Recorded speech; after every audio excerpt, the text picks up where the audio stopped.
I have this framework around startups versus big companies in that startups are not miniatures of big companies, where every single function that exists in the big company exists also in the startup.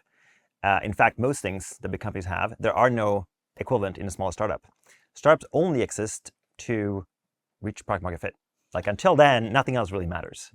And which means most of the things you end up spending money on at a big companies, there is not like a mini spend on that in a small company. It just doesn't exist at all.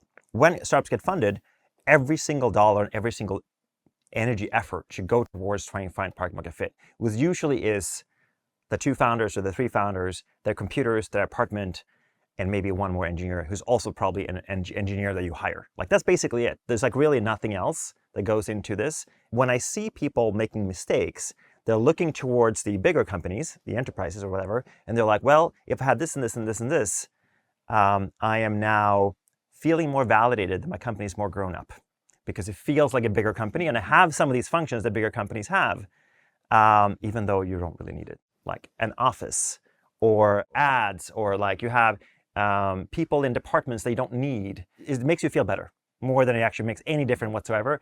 In fact, it makes things worse because you have to manage these people in roles that aren't really needed yet. It creates a huge distraction, and it actually makes you spend all your time on the things that you can't really have distractions when you're trying to get product market fit.